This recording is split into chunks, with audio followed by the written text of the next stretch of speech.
prostredí vás vítame pri zostrihu najprestížnejších pretekov planéty Tour de Dubnica 2010. Pri mojom mikrofóne už pripravený jazdec s číslom 7 a zároveň vedúci muž celkového poradia Martin Gaži v žltom tričku. Takže moja prvá otázka, aké sú vaše pocity pred začiatkom druhej etapy? Tak cítim sa skvelé. Deň voľna mi určite veľmi dobre prospel. Spal som až do 11.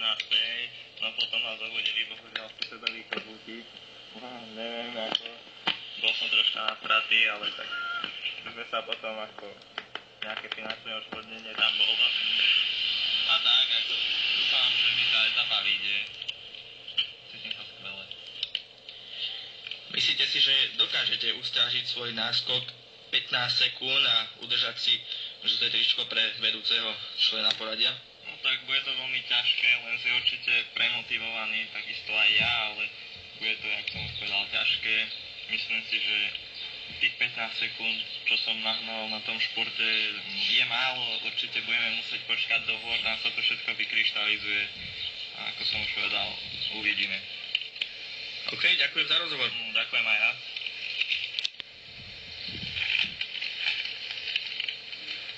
Tak dobrý deň, pán Havlíček. Môžem vás poprosiť o rozhovor? Vaše pocity pred druhou etapou? Áno.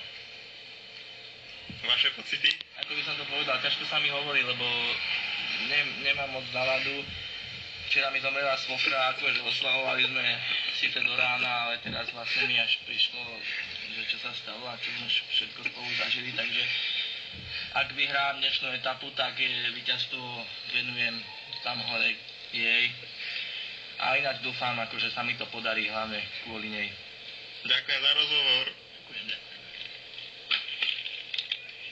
Na starte už vidíme pripraveného Martina Gažiho a rozhodca celej etapy dáva pokyn štartu. Druhá etapa z Novej Dubnice do Dubnice sa práve začala. Martin Gaži na prvom kilometri v kľudnom tempe.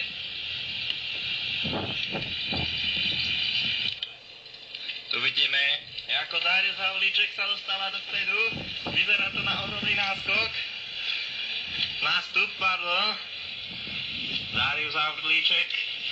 A nikto sa nedokázal chytiť na tento nekompromisný nástup. Vidíme ho, ako uteká každému.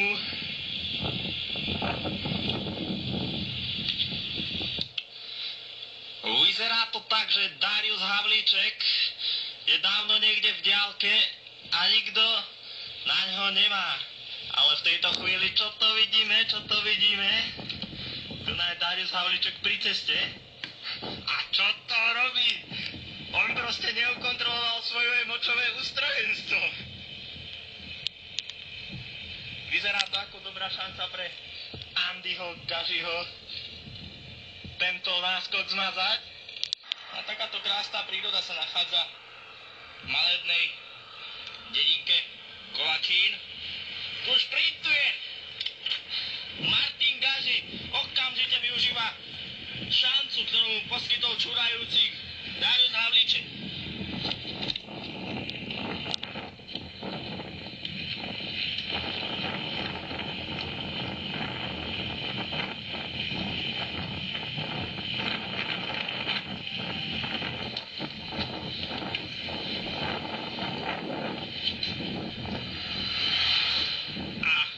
Definitívne Martin Gaži pred Dariusom Havlíčkom. Uvidíme, či sa na tomto niečo zmení dokonca.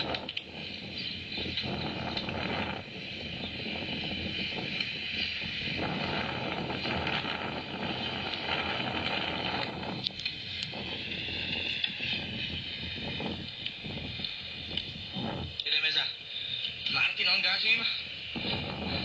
A pozrite sa, čo sa tu stalo. Martin Gaži, vykonený v priekope, okamžite pribieha lekár, čo sa deje. Nevieme zistiť zranenia, ale pozrite sa, vypadá to zvláštne. Určite zlomená ušná kosť.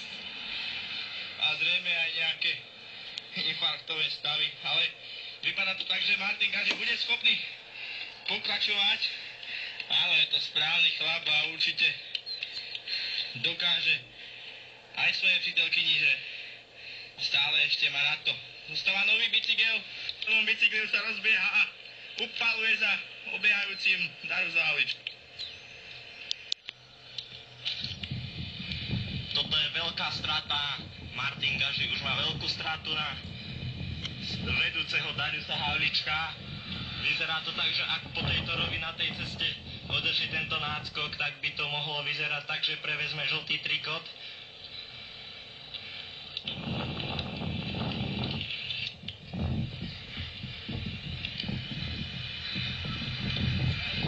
Lance Havlíček sa nezadržateľne blíži ku cieľu.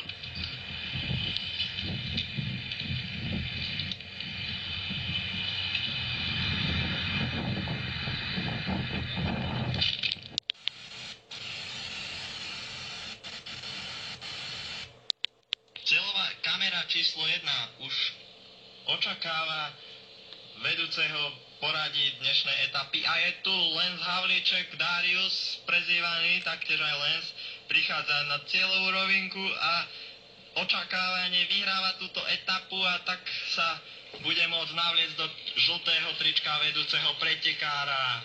Je to úžasné, gratulujeme pán Havlíček. No a my stále čakáme na Martina Gažiho, ktorý má 38 sekundovú stratu, momentálne 39-40 sekúnd. Pozrite sa, už je to takmer minúta 54 sekundová strata na Dariusa Havlíčka, tak to sa bude veľmi ťažko doháňať.